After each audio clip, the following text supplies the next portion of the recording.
This is the Transformers Generations War for Cybertron Trilogy Siege Deluxe class Prowl. The figure is part of the second wave of these Deluxe class figures for the Siege toy line.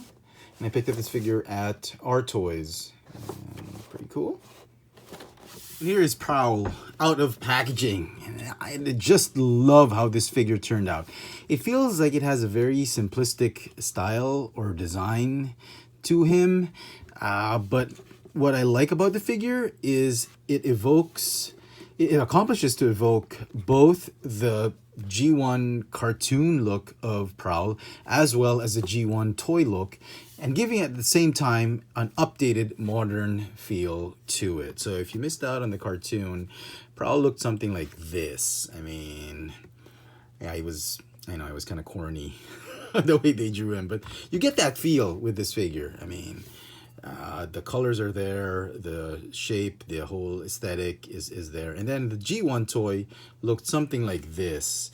And yeah, I know the G1 toy back in the day was like, wow, it was so cool and awesome, but nowadays it's not. And I see it with the feet. It had that, it kind of felt like it was kneeling, the figure. That's why when I was a kid, my brothers and I, we weren't too interested in these figures because they felt like they were kneeling down and the feet were just, yeah. So it kind of accomplishes that, and at the same time that whole cartoon feel to it. The only thing probably I'm going to comment that's missing with this figure is maybe a more silver gun, a gun that had a little bit of that tail going on, and I hope they use, I wish they would have used a silver plastic or painted it silver. And it looks like he's missing some of those rocket launchers on his shoulders. The cartoon never kind of had it. I don't know, sometimes he was drawn with it, sometimes he wasn't.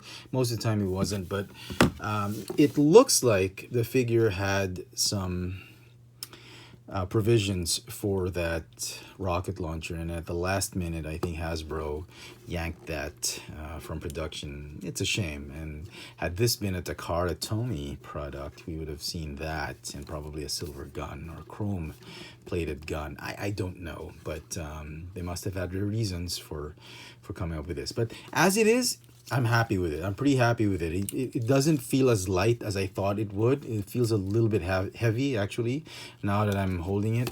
I was expecting it to be super light, but it's not.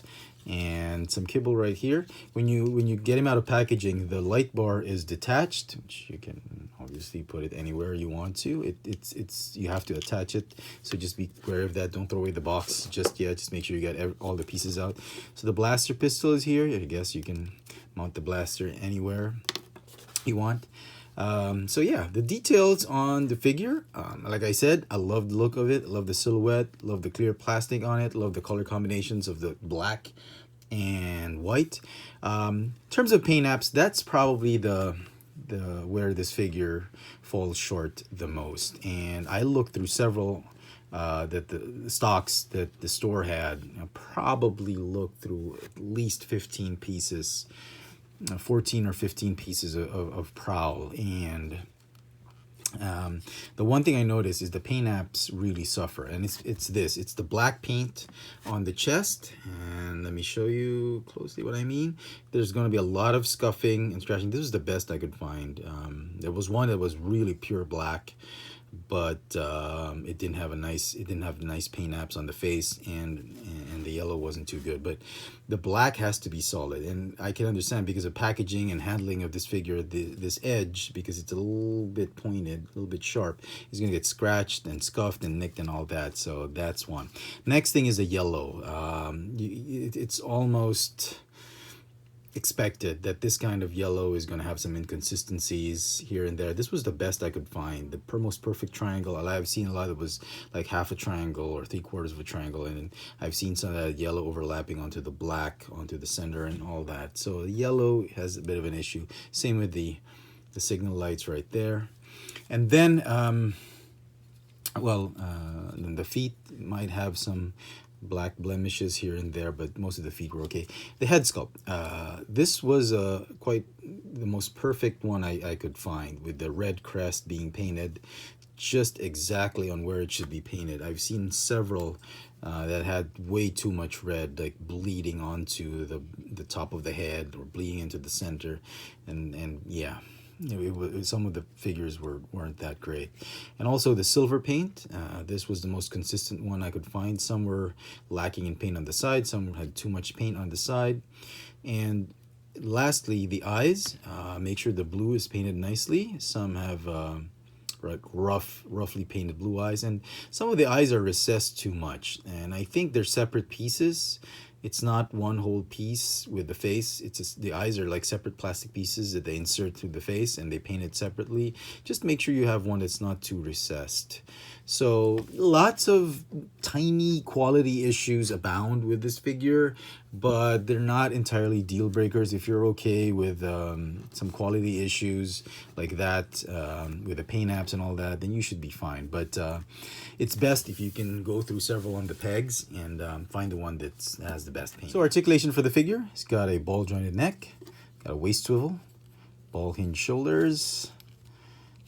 He's got a bicep swivel, hinge elbow that go like that, swivel wrist, ball hinge hips, go all the way like that, hinge knees, go this way because of transformation, but that's a nice bend, and some ankle articulation because of transformation, and that rocker pivot, which is just prevalent in most of the Siege figures, which I'm really quite enjoying.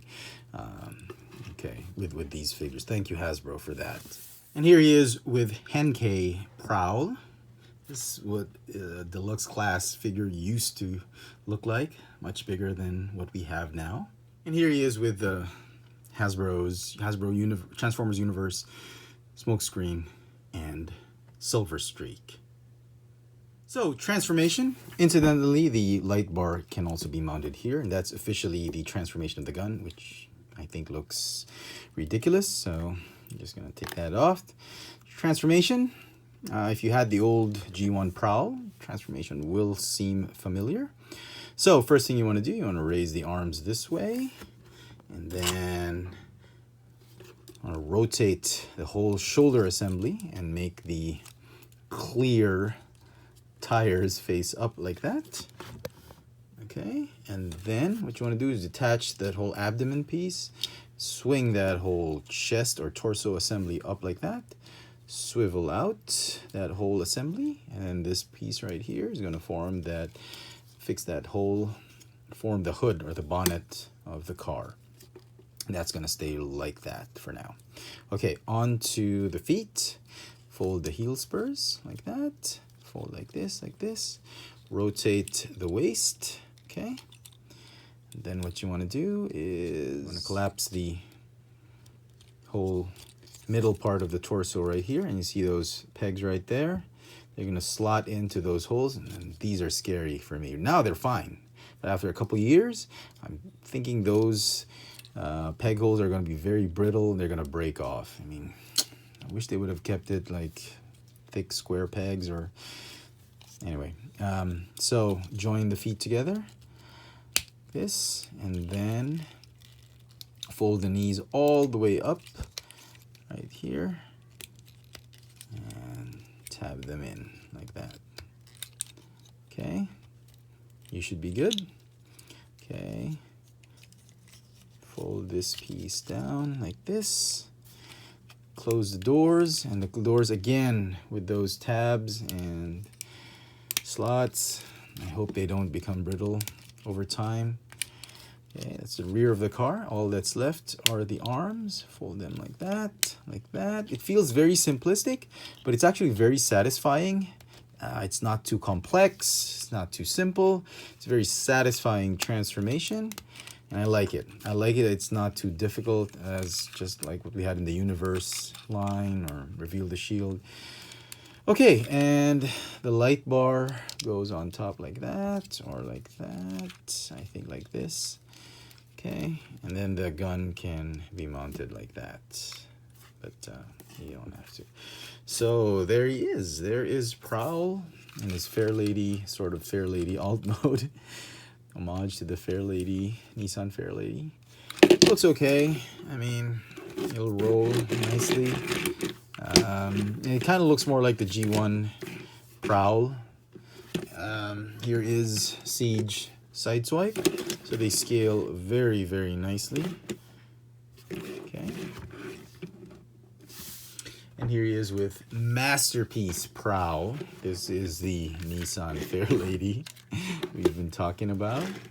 Yeah, I buy that. I can buy that. I mean, it looks closer to that. I mean, we're getting much. He is in fact Cybertronian, actually. After all, you know, he is Cybertronian in his Cybertronian mode because it is War for Cybertron. So, it's a great move on Hasbro to make it look like a futuristic Fairlady, 70s, 80s Fairlady, and yeah, very nice. Really liking this one. What's also interesting is that they were trying to make it look like Japanese police characters, to spell out police in Japanese, but it's looking also like Cybertronian hieroglyphs. So I thought that was a nice touch. So final thoughts on the figure. It is the best looking G1-esque type of Prowl we've had for the Generations line. Even better than the Universe line or the Combiner Wars Prowl. It's a great figure. If you're a big fan of Prowl, you're trying to complete the Autobots from G1 without really going into Masterpiece. You want the mainstream figures. The Siege line is the thing to get, and this Prowl is an absolute must-have. You're trying to complete the Autobots. I really enjoyed this figure. I didn't think I was going to like it as much. Really loving it. It wasn't too simple, wasn't too complex. It was just right. I think Hasbro and Takara Tomy are really getting the hang of this, and thank you for listening to the fans. I hope we get to see more great things in the War for Cybertron Trilogy series. There you go, folks. Hope you've enjoyed this little video review. This has been the Transformers Generations War for Cybertron Trilogy Siege Deluxe Class Prowl. The figure is going to get a 10 out of 10 for me. Thanks for watching.